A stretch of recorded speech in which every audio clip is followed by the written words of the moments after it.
Taoiseach, I think it's important to take this opportunity to bring a bit of balance into the discussions around the visit of the US President and his wife, given the almost unprecedented slobbering over them that the nation has been exposed to over the last number of days. And it's really hard to know which is worse, whether it's the outpourings of the Obamas themselves or the sycophantic fawning over them by sections of the media and the political establishment. We've had separate and special news bulletins by the state broadcaster to tell us what Michelle Obama and her daughters had for lunch in Dublin, but very little questioning of the fact that she was having lunch with Mr. Tax Exile himself. We had very little challenging of the fact that she's glad to be home, a country that she's been in less than a week and that her husband has very tenuous links in. And of course, the biggest irony of all, the protestations of Obama himself in his speech to the children in Northern Ireland about peace, when he said, "Those who choose a path of peace, I promise you that the United States of America will support you every step of the way. We will be the wind at your back." Now I ask you, is this person going for the Hypocrite of the Century award? Because we have to call things by their right names. And the reality is that by any serious examination, this man is a war criminal. He has just announced his decision to supply arms to the Syrian opposition, including the jihadists, fueling the destabilisation of that region and continuing to undermine secularism and knock back conditions for women.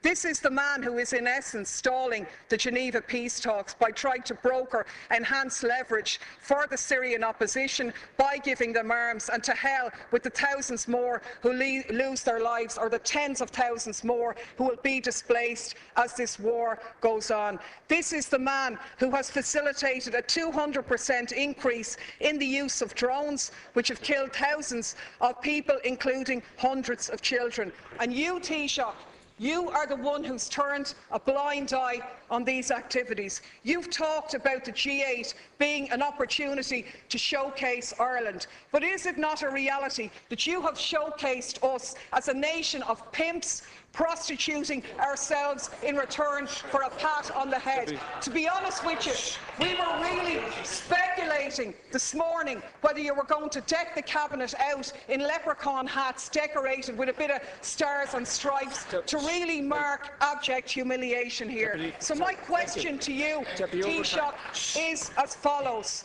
What steps are you going to take to follow in the correct statements and the correct decision of your colleague Taoiseach Eamon Gilmore, who voted against the lifting of the arms embargo in relation to Syria? What steps are you going to take to ensure that no weapons for Syria are going to go through Shannon in breach of our international laws on neutrality? What steps are you going to take to showcase this country not as a lapdog of US imperialism, but as an independent nation with an independent foreign policy which takes a lead in international diplomacy to outlaw the use of drones, the favourite method of extermination of your friend Mr. Obama? Right, please. Well, let me confirm to you first of all that the President was not inquiring about your whereabouts or your well-being. I think your comments are disgraceful. I think they do down the pride of Irish people all over the world, who are more than happy to see this island be a host to the G8, the leaders of the most industrialised nations in the world.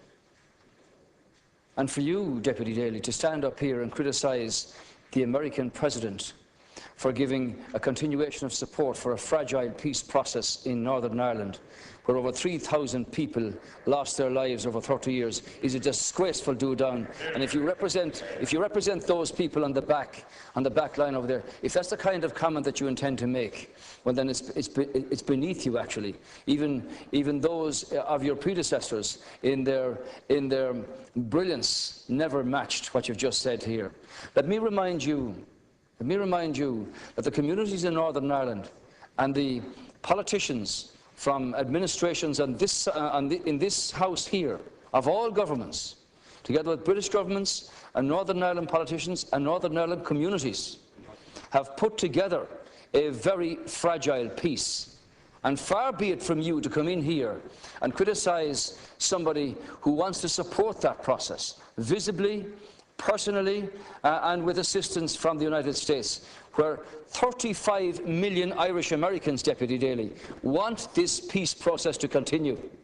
And the young lady, the young student who introduced the President in Belfast, put her finger on it very well when she said, the reality is that Northern Ireland has had a past, and the reality is that Northern Ireland has a future. And that future, Deputy Daly, is one where peace in communities and across communities should abound. And it's beneath you to say that the American President should not be a party to keeping that process alive and visible. Insofar as the discussion on Syria is concerned, there was a serious discussion at the G8 summit with the members of the G8 themselves. I'm not sure whether you favour the Russian intervention here or whether you favour what the European Union put forward. While there was division among the countries in Europe about the lifting of the arms embargo, Ireland took a very clear position on this, which was articulated by the Taoiseach, that the embargo should not be lifted.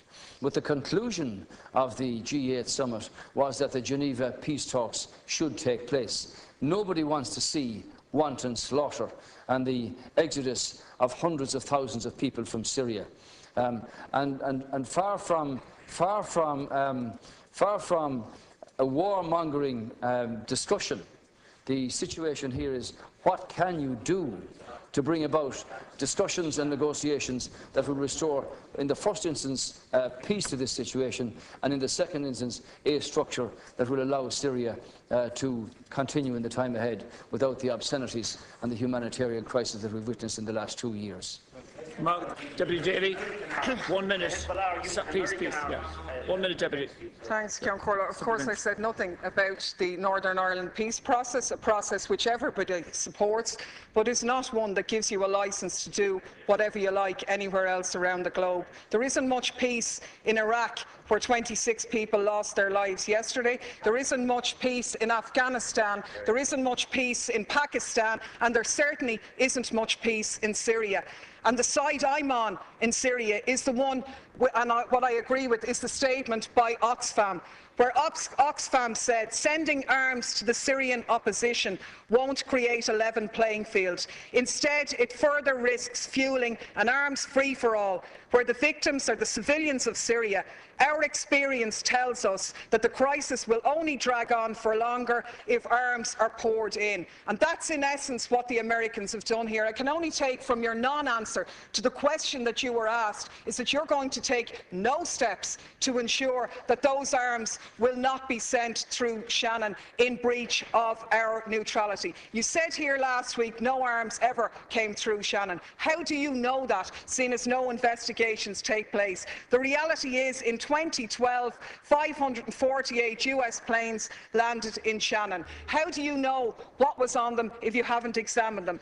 Your Minister for Transport revealed in a parliamentary question that 239 civilian planes landed in Shannon, where they sought permission because they were carrying munitions of war or dangerous goods on a civilian aircraft. What steps are you going to take to intervene in this situation? And the last point I'll make is that people in this country are very fond of our American brothers and sisters, and I think we stand far more shoulder to shoulder with them by making valid criticisms of their president, who has broken his election promises, rather than just pimping this nation as a tax haven for their corporations. I'm sure the Americans would far prefer if their multinationals paid their taxes at home rather than offshore here, so they could develop their health care, so they wouldn't be wasting money on arms being sent to slaughter people in other countries. Thank you, Deputy. Final reply, Taoiseach.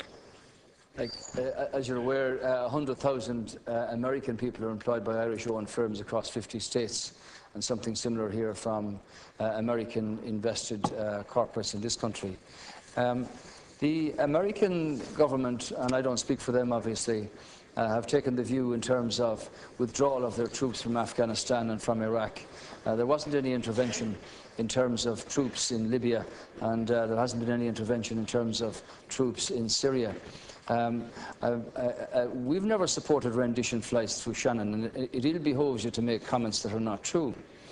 Now, I think out of the middle of all that rant, you seem to support the government position here, which was articulated by the Taoiseach at the Minister of Foreign Affairs, that this country did not support and does not support the lifting of the arms embargo in Syria, because clearly with a multi opposition, very diverse factions in that opposition, these are very vexed questions.